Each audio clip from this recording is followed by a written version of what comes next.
Hi, my name is Emily O'Reilly and I'm doing this presentation with Melissa Gillenwater. This is our culminating project for our Advanced Instructional Methods course with Newman University. We're going to be sharing with you some of the strategies we've learned about this fall and how they can affect the learning in your classroom.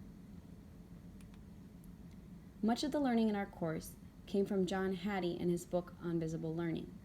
Hattie is a researcher based in Australia who published a book called Visible Learning after studying the many influences that different factors can have on learning.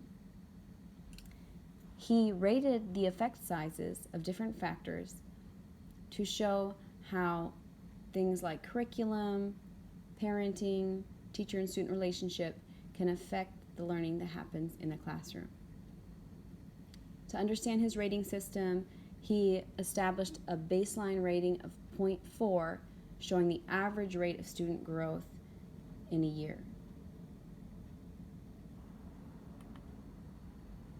So hopefully this is exciting for you, as it was for us, because I know as teachers that we're going to be putting in a lot of time and energy and emotional investment into our students anyways.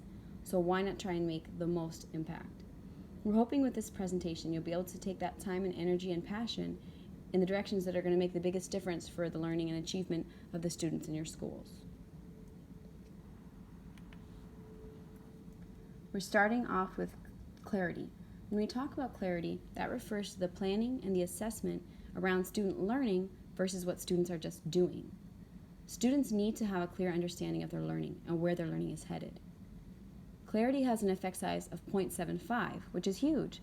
That means for the same student sitting in your same classroom, simply planning and communicating lessons that are focused on the learning and the student understanding of the learning, that student could double the rate of learning they experience in a year.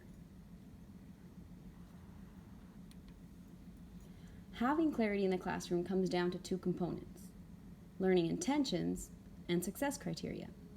Learning intentions can also be called learning targets. I know that's what they're called in my school district. But they refer to how the students know what they're learning and how they're going to learn it. When you come into a classroom and you ask a student what they're doing, you don't want them to just say, "Oh, I'm doing page 5."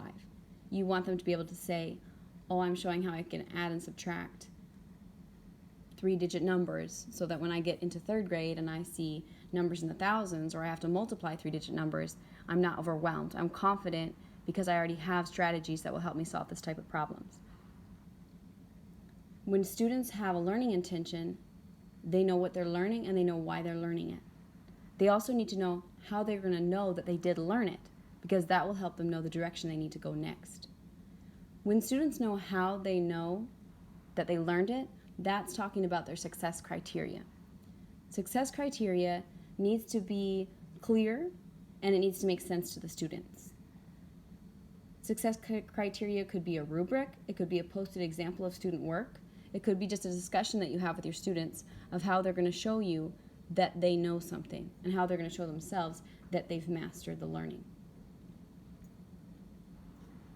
So clarity is one of the most important factors that influence student learning. So as a teacher, we want to make sure that we're making instructional choices that will promote clarity in our classrooms. At this point, Melissa's going to take over and she's going to be telling you about a couple more strategies. Thank you and enjoy.